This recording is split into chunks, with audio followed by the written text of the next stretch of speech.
오늘은 함께 사무엘하 3장의 중간 부분을 읽었습니다. 사무엘하가 시작되어서 지금까지의 내용을 잠깐 다시 생각해 보면 이스라엘이 굉장히 혼란한 시기를 겪고 있다는 것을 우리가 기억해 볼 수 있습니다.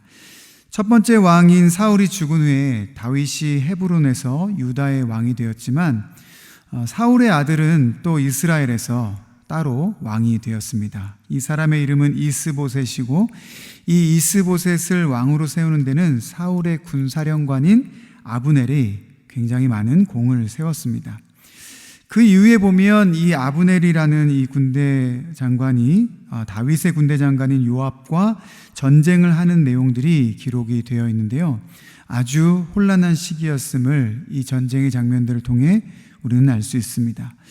그러던 와중에 이스라엘에서 왕으로 세워진 이스보셋과 군사령관인 아브넬 사이에 균열이 찾아옵니다. 이 내용을 살펴보면 이스보셋은 전반적으로 굉장히 무력했던 왕으로 보이는데 성경에는 이와는 다르게 군사령관인 아브넬이 사울의 가문에서 점점 권세를 얻고 있었다라고 했습니다. 이때 이스보셋은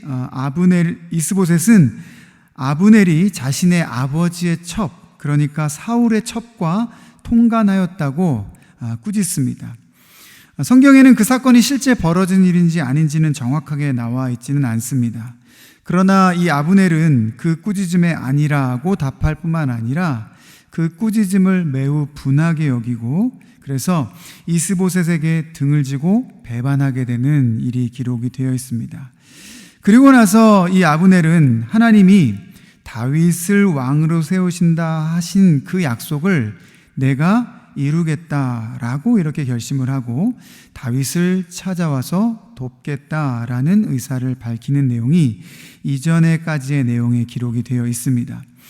오늘 본문에는 이 사울의 가문에 등을 지고 돌아선 아브넬이 다윗을 돕는 실제적인 이야기와 이 아브넬이 다윗에게 방문했음을 알게 된 다윗의 군대 장관 요압의 이야기가 오늘 본문에 기록이 되어 있습니다. 오늘 읽은 본문은 사울의 군사령관인 아브넬이 두 번째 다윗을 찾아온 내용입니다. 그리고 나서 다윗을 왕으로 세우기 위해서 많은 노력을 한 것을 오늘 본문에서 살펴볼 수 있는데요. 17절, 18절에 보면 이스라엘 지도자들을 찾아다니며 다윗을 왕으로 세우자 이런 말을 전하기도 하고 19절에 보면 베냐민 사람들에게도 같은 내용으로 설득하는 모습도 기록이 되어 있습니다. 그리고 20절, 21절에 보면 그렇게 이스라엘의 지도자들을 설득하고 베냐민 사람들을 설득해서 그들도 당신을 다윗을 왕으로 세우기를 원한다라고 그렇게 응답한 소식을 다윗에게로 들고 가는 내용까지도 기록이 되어 있습니다. 이런 소식을 가지고 온 아브넬에게 다윗은 잔치를 베풀고 그리고 이 아브넬이 온 이스라엘과 언약을 맺고 올 수 있도록 다시 그를 돌려보냅니다. 이 성경에 기록되어 있는 이 아브넬의 행동은 참 평가하기가 쉽지가 않습니다. 앞선 본문에 어제 본문에도 그런 말이 있는데요. 그가 이런 말을 합니다. 하나님이 다윗에게 약속하신 것을 이루어지게 하겠다. 하나님의 뜻을 이루겠다라는 얘기인 거죠. 그리고 오늘 본문 18절에도 보면 사람들을 설득하면서 여호와께서 다윗에게 약속한 것이 있다 이런 말을 합니다. 그러니까 이런 말들을 보면 이 아브넬이라는 사람은 하나님의 뜻을 이룬 사람이 아닌가 그렇게 생각해 볼 수 있습니다. 그런데 내일로 이어지는 본문에 보면 이 아브넬은 결국 죽음을 당하게 됩니다. 물론 내일 본문의 이야기지만 다윗의 군대 장관인 요압의 복수심으로 말미암아 이 아브넬은 죽음을 당하고 결과적으로는 패망의 길을 걷게 되는 것이죠. 이 아브넬이 하나님의 뜻을 나름 이루려고 했던 사람인데 왜 이렇게 패망의 길을 걷게 되지? 우리는 생각해 볼 수 있습니다. 그러나 그의 태도와 행동을 자세하게 우리는 생각해 보아야 합니다. 그가 하나님의 약속이 이루어지겠다라고 말한 것이 정말 진심이었나를 우리는 생각해 보아야 합니다. 만약 그가 진정으로 하나님의 뜻이 이루어지기를 바랬던 사람이라면 사실 사울이 죽었을 때 사울의 아들 이스보셋을 왕으로 세우지 않았어야 했습니다. 그가 이스보셋을 왕으로 세웠음에는 개인적인 욕심이 있었던 것 같습니다. 어쩌면 이스보셋이 무기력하고 무능한 자임을 알고 그를 왕으로 세우고 권력은 자신이 차지하려고 했던 그런 욕심이 있었을 수도 있습니다. 그러니까 이 아브넬이라는 사람은 진심으로 하나님의 뜻을 이루려 했던 사람이기보다 자신이 권력을 차지하기 위해서 무슨 일이라도 할 수 있는 그런 사람이었던 것이죠. 소위 말하는 기회주의자였다는 것입니다. 우리에게도 이 아브넬과 같은 연약함이 있지 않은지 돌아보아야 합니다. 하나님의 뜻을 이루겠다, 하나님의 뜻이 이루어지길 원한다라고 말하면서 사실상 나의 욕심을 채우려 하고 있지 않은지 우리는 돌아보아야 합니다.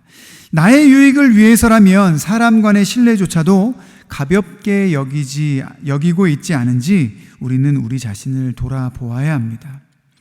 정말 하나님의 뜻을 이루고자 한다면 기회가 될 때만 하나님의 뜻으로 돌아서는 자가 아니어야 합니다. 처음부터 끝까지 하나님의 뜻을 위해 일하고 하나님의 뜻을 위해 사는 자가 되어야 합니다.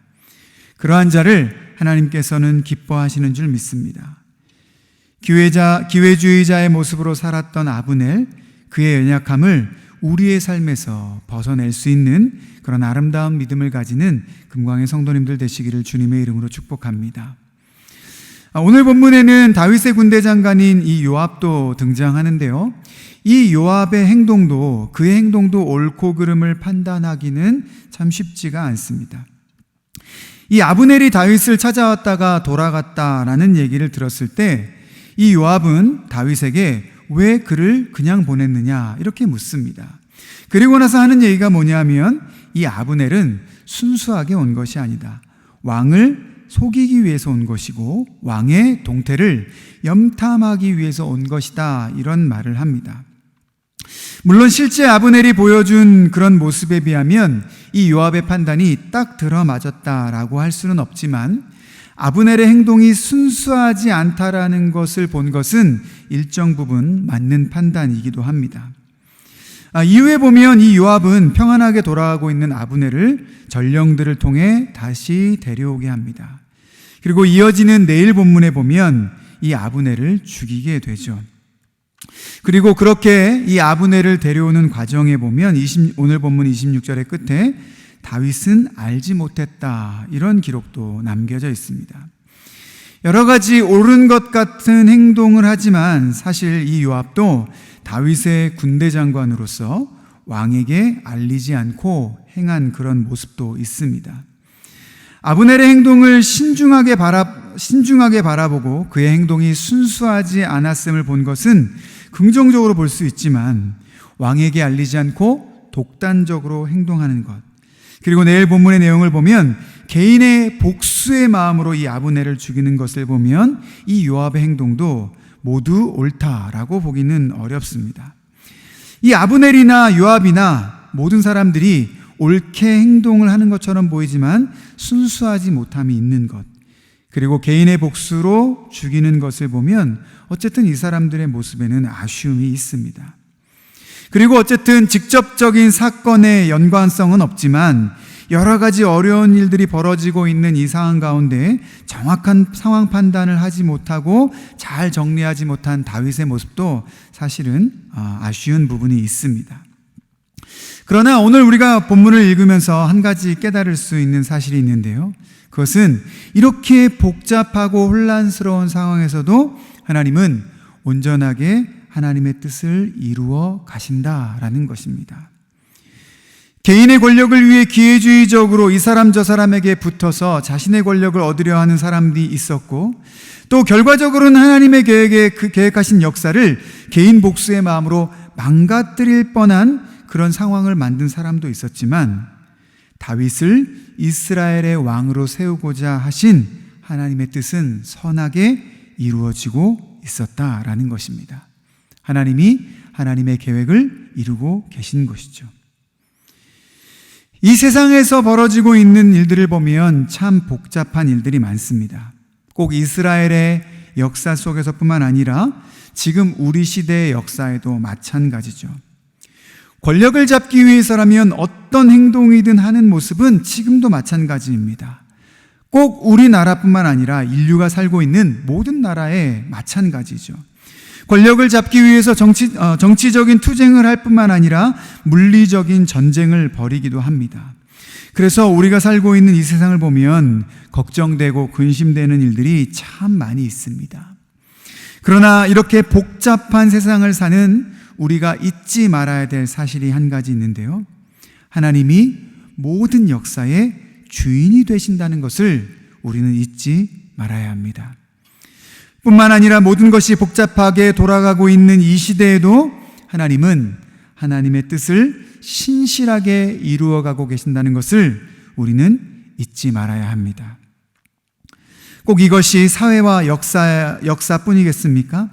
우리의 개인의 삶에도 아주 복잡한 일들, 복잡한 상황들이 벌어집니다. 일이 어떻게 돌아가는지 우리의 손으로 다 잡을 수도 없고 다스릴 수 없는 상황들이 우리 개인의 삶에도 많이 일어납니다. 그러나 동일하게 우리가 기억해야 되는 것 한 가지는 우리의 삶에도 하나님이 주인이 되신다는 것을 우리는 잊지 말아야 합니다. 나의 삶을 선하게 붙드시고 결국 내 삶에도 하나님의 선하신 뜻이 이루어질 것이라는 것을 우리는 기억해야 합니다.